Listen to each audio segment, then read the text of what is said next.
Coming up on Cedar Valley today, we have a look at the Real Men Sing Festival. We celebrate Wartburg Choir's 80th anniversary. And President Trump made a trip to Puerto Rico. This is Cedar Valley Today.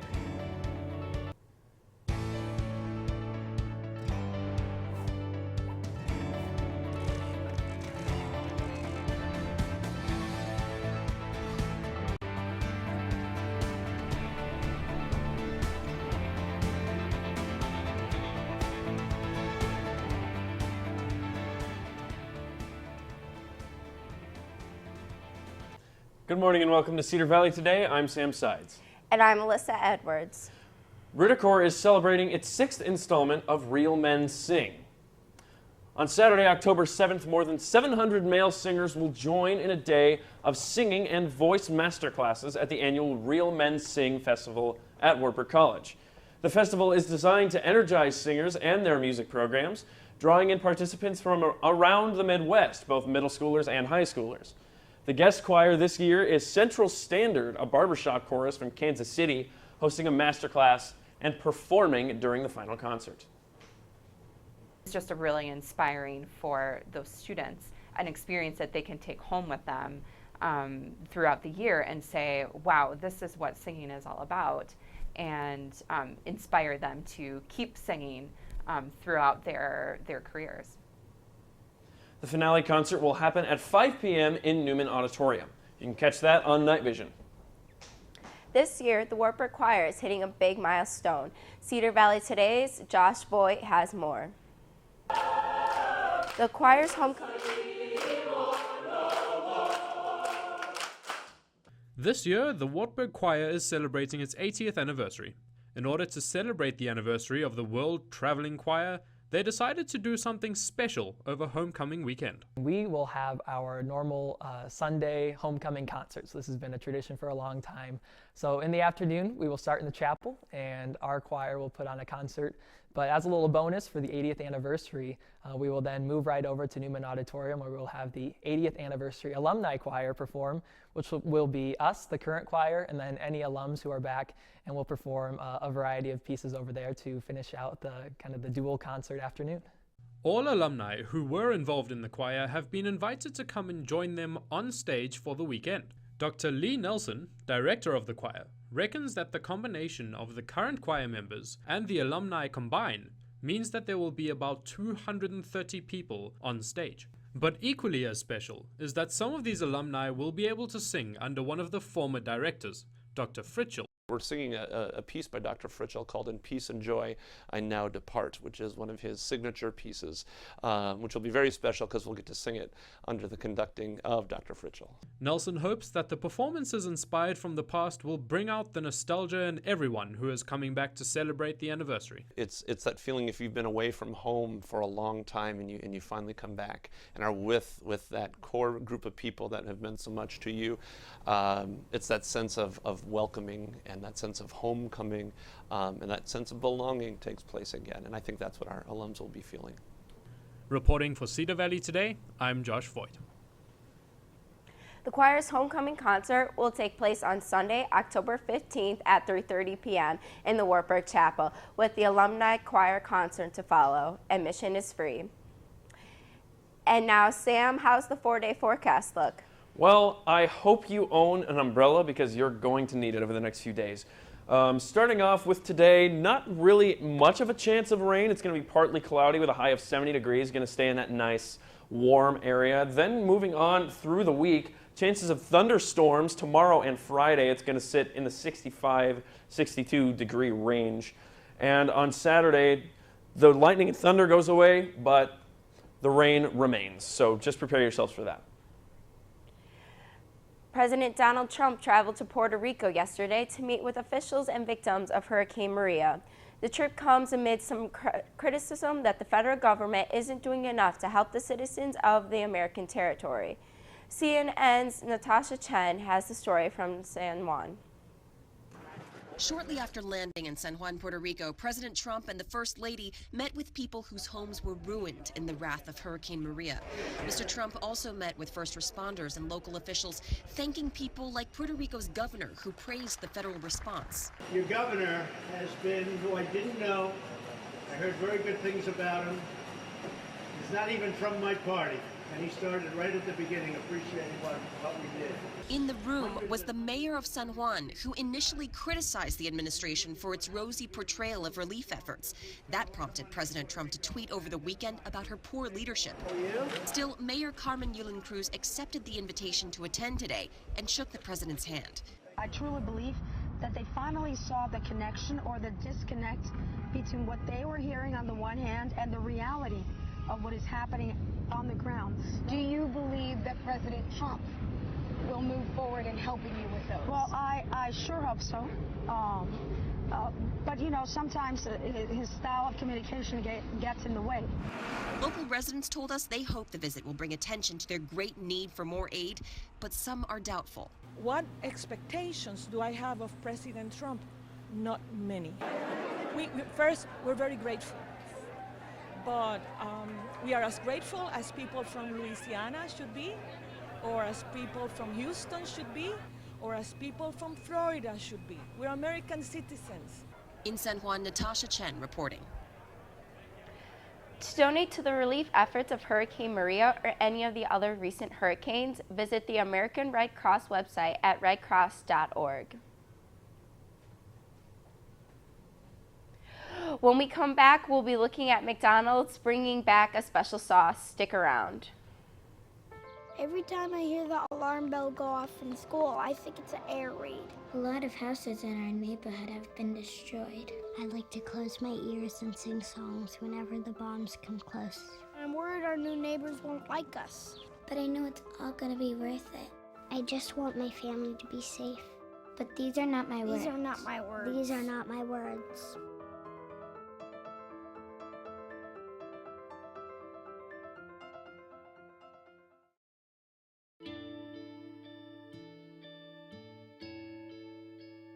Calls me googly eyes.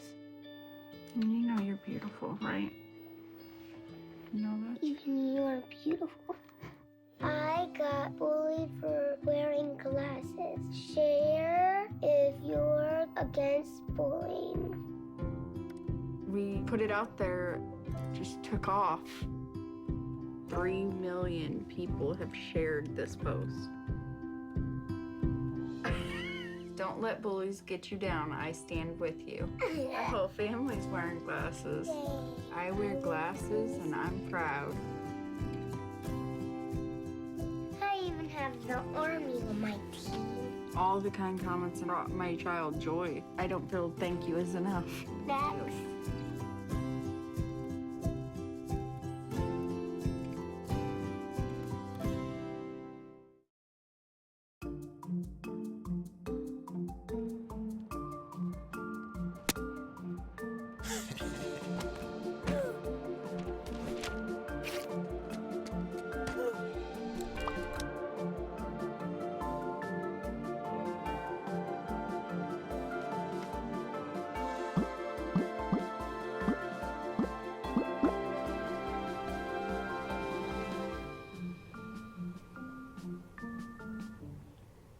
McDonald's is bringing a special sauce back.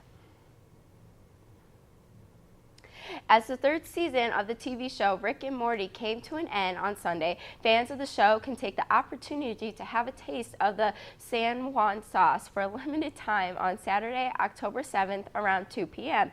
The sauce is available at selected restaurants, with a poster available in stores as well. For more information about where the sauce will be sold, go to www.buttermilkcrispytenders.com. It may be the beginning of fall, but it's also the beginning of award season, and James Franco has already won an early honor. Rick Demigella tells us which won in the Hollywood Minute. Action!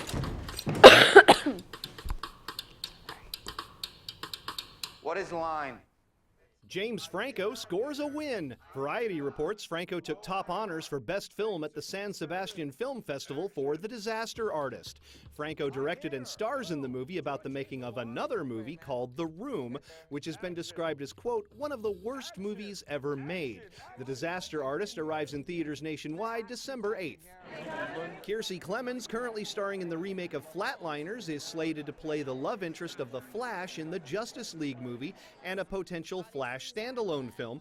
But with a new director for Justice League, that could change. So there's been a lot of rewriting and reshooting, and we don't have our new director for the Flash, so right now everything's kind of up in the air. Director Joss Whedon is finishing Justice League after Zack Snyder stepped down from the project following his daughter's suicide.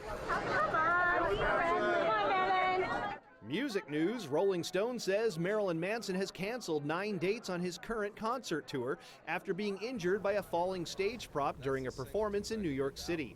A representative for Manson says the concerts, which were to have taken place between October 2nd through the 14th, will be rescheduled. In Hollywood, I'm Rick Damigella.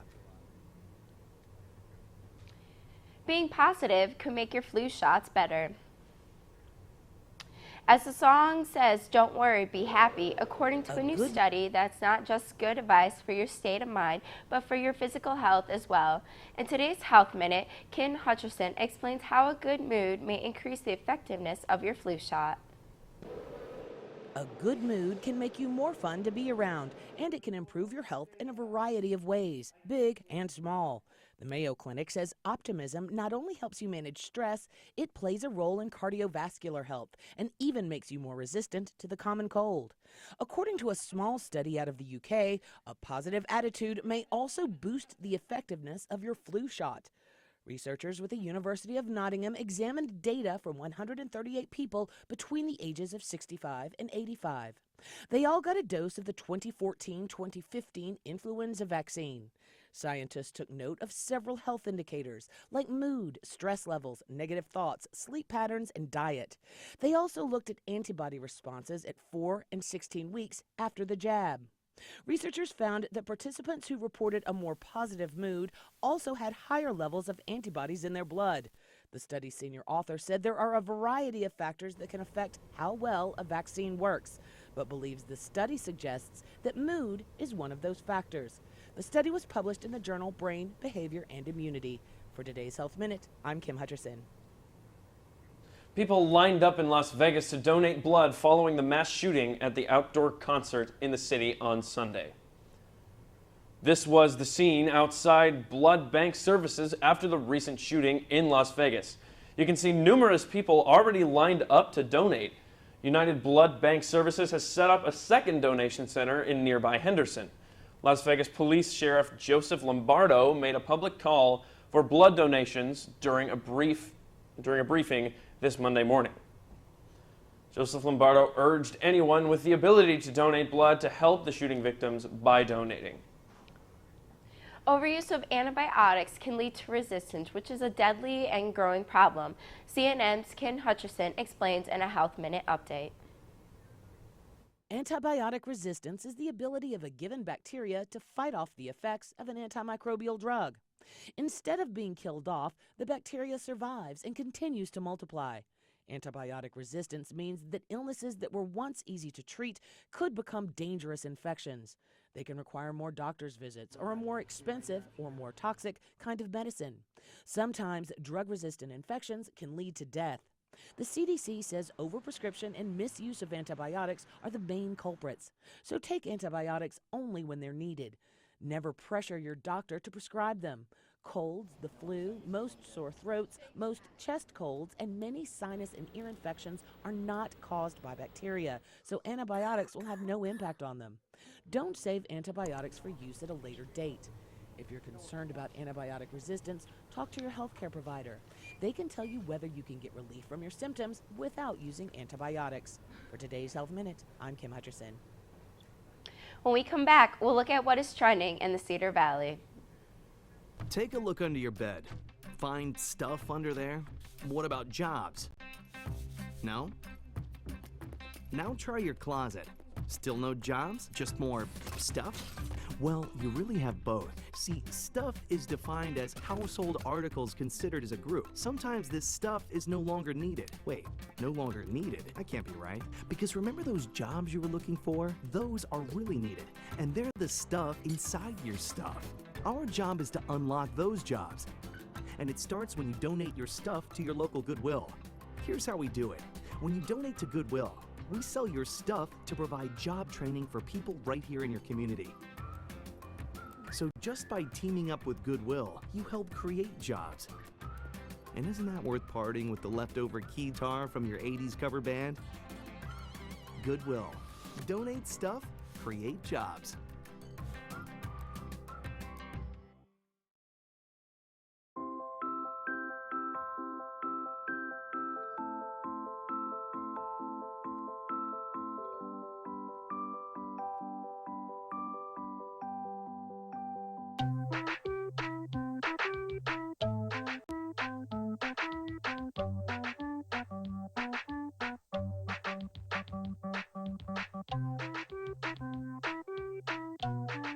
Start a story. Adopt at theshelterpetproject.org.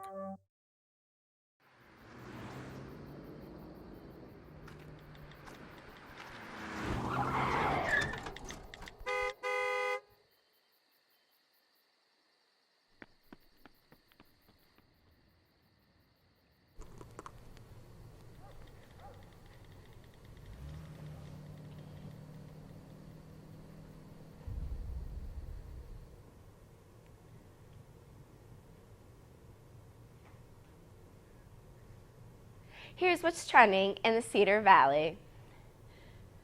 The Waterloo Blackhawks open their season this Saturday in Sioux Falls. Their first home game is October 14th as they take on the in-state rival Dubuque Fighting Saints. Season tickets are still available for purchase on the Blackhawks website as well as the single game tickets. Adult season tickets start at $323. This year, the Hartman Reserve Nature Center is hosting Halloween Hikes fundraiser from October 4th to the 6th. The event is a non-scary hike which starts at the River Hills School. There will be short performances by actors along the way. Costumes are welcome. Tickets are $5 and the hikes leave every 15 minutes starting at 6 p.m. All of the proceeds benefit the educational program at Hartman Reserve. This Saturday, the Waverly Public Library will be hosting a Haunted Iowa. This presentation takes the audience on a trip to some of the most haunted places in Iowa, from the North Woods to a haunted bed and breakfast in Dubuque. The event is free to the public. The presentation starts at 11 a.m. And happy Public Power Week. This week, Waverly Utilities has been informing people about community-owned nonprofit electric utilities. Waverly Utilities is one of 2,000 electric utilities that is community-owned. With being a local community, they strive to build reliable, affordable, and environmentally responsible electricity. If you would like more information about Power Week, visit the Waverly Utilities Facebook page. And now we go to Sam with the weather. How's the weather looking, Sam? Well, thanks, Alyssa. I mentioned a little bit about the 4-day forecast. We'll go into the rest of the week later on. But just to start off, hourly forecast for today. First of all, I want to point out that the temperatures on the left are what the high is going to be, and the temperatures on the right are what it's going to feel like. So first of all, we'll start off today. 9 a.m., that's coming up pretty shortly here. 54, it's going to feel like 52, going to be pretty mild out there, partly cloudy, the sun's going to peek out. But at about noon, it's going to have a chance for thunderstorms at around 64, 63 degrees. Moving on to 3 p.m. and onward, it's going to clear up a little bit. The sun's going to start to peek out. By 6 o'clock, it's going to be out, and then after sundown, it's going to dip down into the 50s. Moving on to the 7-day forecast. I talked about Wednesday through Saturday, but let's go into the rest of the weekend on to next week. So we start off Sunday. It's going to be nice and sunny. That's going to be a nice change from the rain, and it's going to be a high of 74 degrees, so nice and toasty out there in terms of recent temperatures, but it's going to shift down into the 60s and even into the 50s come Tuesday Lots of clouds are going to come into the area. The sun's going to peek out a little bit on Monday, but it's going to be pretty non-existent on Tuesday. So be prepared for some chillier weather going forward after next week. Well, after the break, we will have an interview with someone from the Wartburg Democrats. Stick around.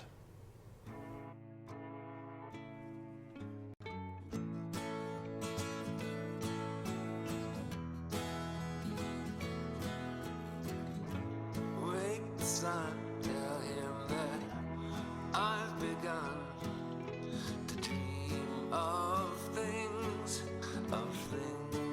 to come, and tell the trees not to look for me.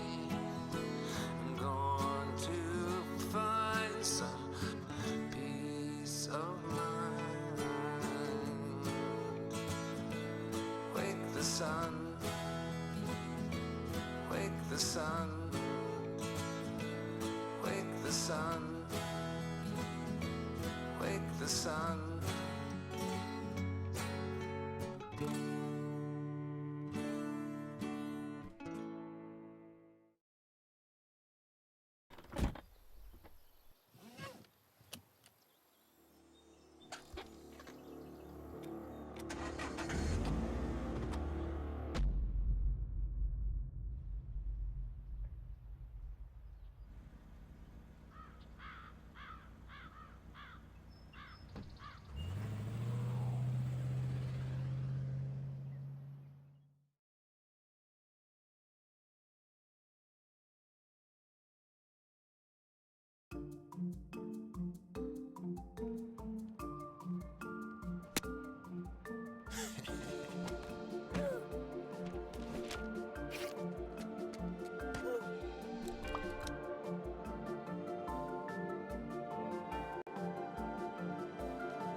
Joining us today is Sarah Mears, who's going to talk to us about Wartburg Democrats. Thank you so much for joining us this morning. Thanks for having me. So what is the Wartburg Democrats? We are a political group, and we just try to raise awareness of what's going on in the world, as well as trying to just inform people of who the candidates are, especially in election years. So then why was it formed then? Was that the reasoning why? Yes, we formed it in spring of 2016, so it was right before the most recent election, and we were able to bring candidates on campus and just help raise awareness and also promote local candidates as well. So why should people join? You just learn about what's going on in the world. It's a great way to make new friends who might have similar thoughts than you, and there's also Wartburg Republicans on campus, so if your ideas don't necessarily line up with ours, there are other organizations for you. So can anyone join this organization then? Yes, it's open to anyone and everyone.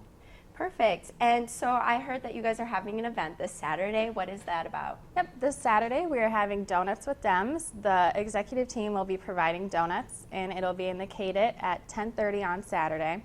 And we'll be just talking about political affairs and like what's going on in the world, as well as a place for people to ask questions if they want clarification on anything. And will you guys be doing that throughout the semester more, or is that just a one-time thing? Nope, we're going to do it every other Saturday, hopefully for the rest of the year.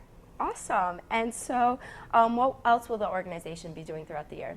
Our goal is to help out with local candidates and get speakers to campus, as well as doing promoting other events that are going on and raising awareness for things like the hurricane relief and helping out just with what we can. And so then what else will be, you mentioned some speakers. What speakers, do you have any lined up yet, or? We don't have any lined up. We're going to wait for primaries to start, and then that way we can start seeing who is running for office and who is interested in coming. Okay. And so what speakers have you had in the past?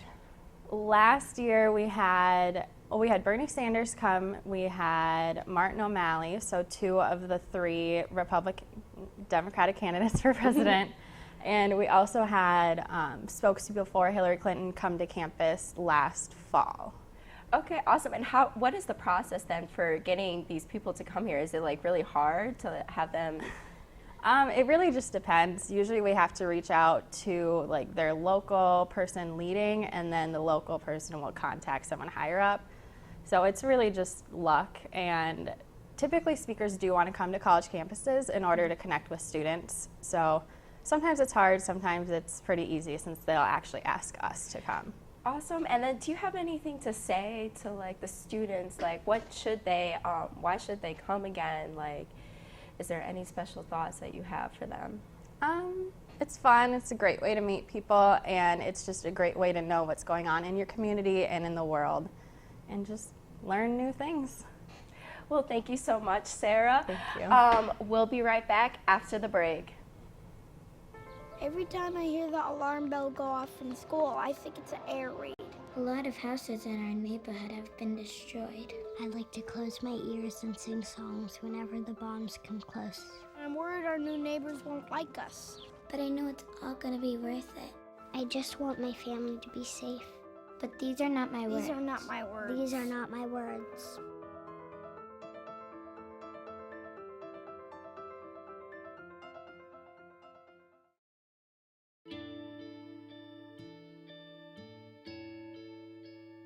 Calls me googly eyes. You know you're beautiful, right? You know that? Even you're beautiful. I got bullied for wearing glasses. Share if you're against bullying. We put it out there, just took off. 3 million people have shared this post. Don't let bullies get you down. I stand with you. Our whole family's wearing glasses. I wear glasses and I'm proud. I even have the army on my team. All the kind comments brought my child joy. I don't feel thank you is enough. Thanks.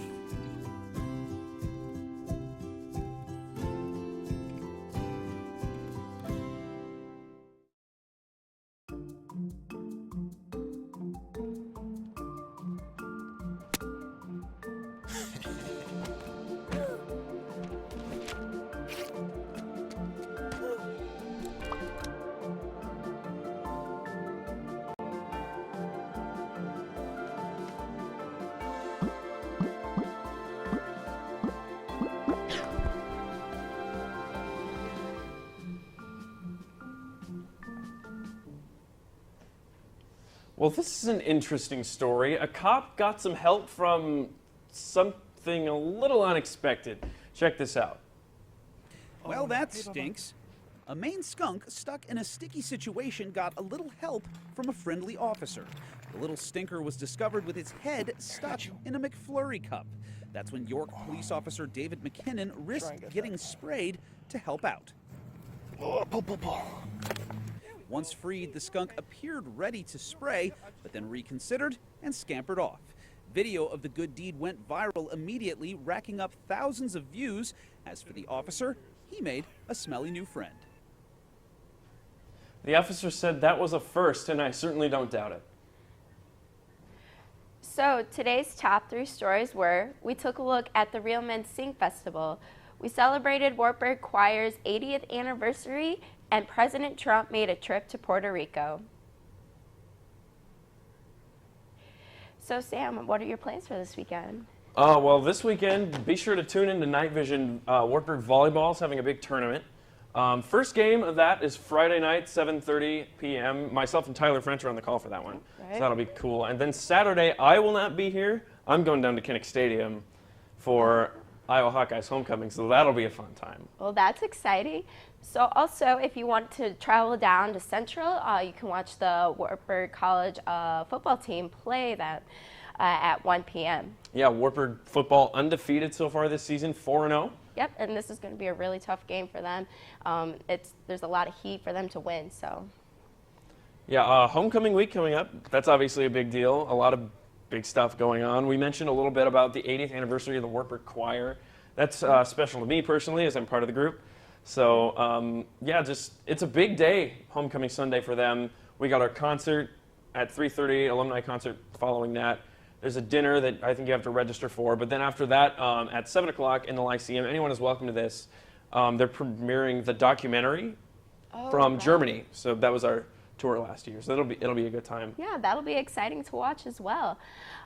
So thank you for watching Cedar Valley today. Be sure to like us on Facebook and follow us on Twitter for more Cedar Valley content. Have a great day, Cedar Valley.